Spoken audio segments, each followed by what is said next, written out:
Oke, baik. Assalamualaikum warahmatullahi wabarakatuh. Oke, kali ini saya akan menjelaskan tentang materi ukuran sebaran dan pemusatan data. Apa sih pemusatan data dan sebaran data itu? Pemusatan data adalah bagian penting dalam proses analisis data untuk menggambarkan sebuah distribusi dari data tersebut. Nah, sedangkan sebaran data adalah analisis untuk menunjukkan variasi data secara keseluruhan dilihat dari nilai rata-rata atau nilai tengahnya. Nah, untuk pemusatan data dibagi menjadi 3. Secara umum di sini adalah mean, di mana mean adalah rata-rata, median adalah nilai tengah, dan modus sebagai nilai terbanyak. Dan sebaran data dibagi juga menjadi 3. Yang pertama rentang, varians, dan simpangan baku atau standar deviasi. Untuk contoh perhitungan mean dari pemusatan data adalah jika diketahui nilai ujian mahasiswa sama dengan 7, 4 sampai dengan 9, maka untuk menghitung rata-ratanya adalah jumlah data dibagi dengan banyaknya data, atau persamaannya adalah X bar sama dengan sigma X per N. Nah, di mana X bar adalah rata-rata, sigma X adalah jumlah data, dan N adalah banyaknya data. Nah, untuk menghitungnya kita tinggal masukkan saja di sini nilai dari data tersebut, di mana sini nilainya adalah 7 plus 4 plus 5 plus 6 sampai dengan plus 9 dibagi dengan banyaknya data, di mana banyaknya data adalah 10. Dan hasilnya adalah 62 per 10 sama dengan 6,2. Maka rata-rata nilai ujian mahasiswa adalah 6,2.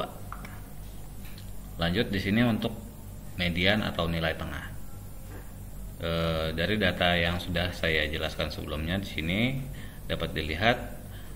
Nah, langkah pertama adalah mengurutkan data terbesar ke data terkecil, atau sebaliknya data terkecil ke data terbesar.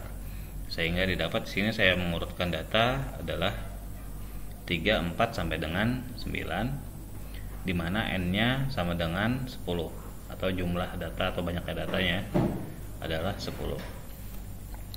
Jadi untuk menghitung mediannya adalah digunakan persamaan rumus setengah kali N plus 1, atau sama dengan setengah kali 10 plus 1, hasilnya sama dengan 5,5. Maka dengan demikian median dari data tersebut adalah di antara urutan kelima dan keenam ya. Maka hasilnya adalah 6,5. Oke, lanjut. Untuk modus di sini adalah menghitung jumlah nilai terbanyak, yaitu di mana di sini kita tinggal mengurutkan dari data terbesar ke data terkecil, atau sebaliknya data terkecil ke data terbesar. Di mana di sini saya mengurutkan data terkecil ke data terbesar. Nah, di sini dapat dilihat data yang paling banyak muncul adalah angka 7. Jadi nilai yang paling banyak muncul ya. Jadi nilai yang paling banyak muncul adalah angka 7, yaitu sebanyak 3 kali. Maka modus dari sekumpulan data tersebut adalah 7. Nah, jika terdapat 2 kemunculan yang sama, maka modus tersebut menjadi 2. Jadi misalnya di sini adalah 7 yang muncul sebanyak 3 kali dan 6 muncul sebanyak 3 kali, maka modusnya adalah 6 dan 7. Oke, lanjut. Nah, di sini sebaran data yang pertama adalah rentang. Jadi saya menggunakan contoh dari nilai ujian mahasiswa yang tadi saya gunakan sebelumnya. Nah, untuk menghitung rentang, maka nilai terbesar dikurang dengan nilai terkecil, sehingga 9 sini adalah nilai terbesar dan 3 adalah nilai terkecil. Jadi 9 dikurang 3 sama dengan 6. Maka rentang nilai ujian mahasiswa adalah 6. Selanjutnya adalah varians. Di sini varians adalah nilai yang digunakan untuk menjelaskan homogenitas suatu data. Semakin kecil nilai varian, maka semakin homogen data tersebut. Nah, untuk mendapatkan nilai varians dari data digunakan persamaan rumus S kuadrat sama dengan sigma X buka kurung X I min X bar tutup kurung pangkat 2 dibagi dengan N min 1. Contoh di sini nilai ujian mahasiswa. Maka langkah pertama yang kita lakukan adalah menghitung rata-rata terlebih dahulu. Jadi rata-rata dari nilai ujian tersebut adalah seperti tadi sama, yaitu 6,2. Nah, dari hasil tersebut kita tinggal masukkan data untuk ke nilai varian.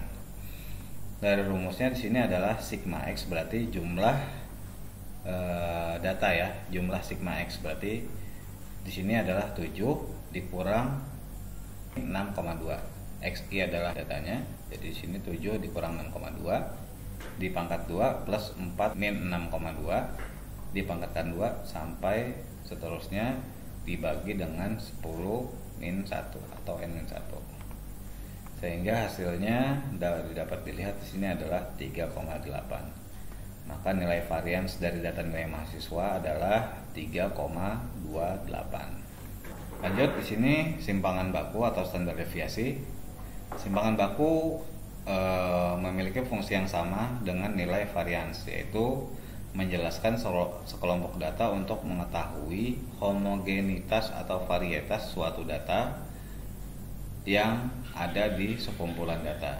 Nah, untuk menghitung simpangan baku tersebut cukup menghitung akar dari nilai varians dengan persamaan rumusnya adalah S sama dengan akar S kuadrat, yaitu kalau nilai varians tadi dimasukkan maka simpangan bakunya adalah S sama dengan akar 3,28, maka hasilnya adalah 1,8. Nah, maka nilai standar deviasi dari data adalah 1,8. Oke, baik. Wassalamualaikum warahmatullahi wabarakatuh.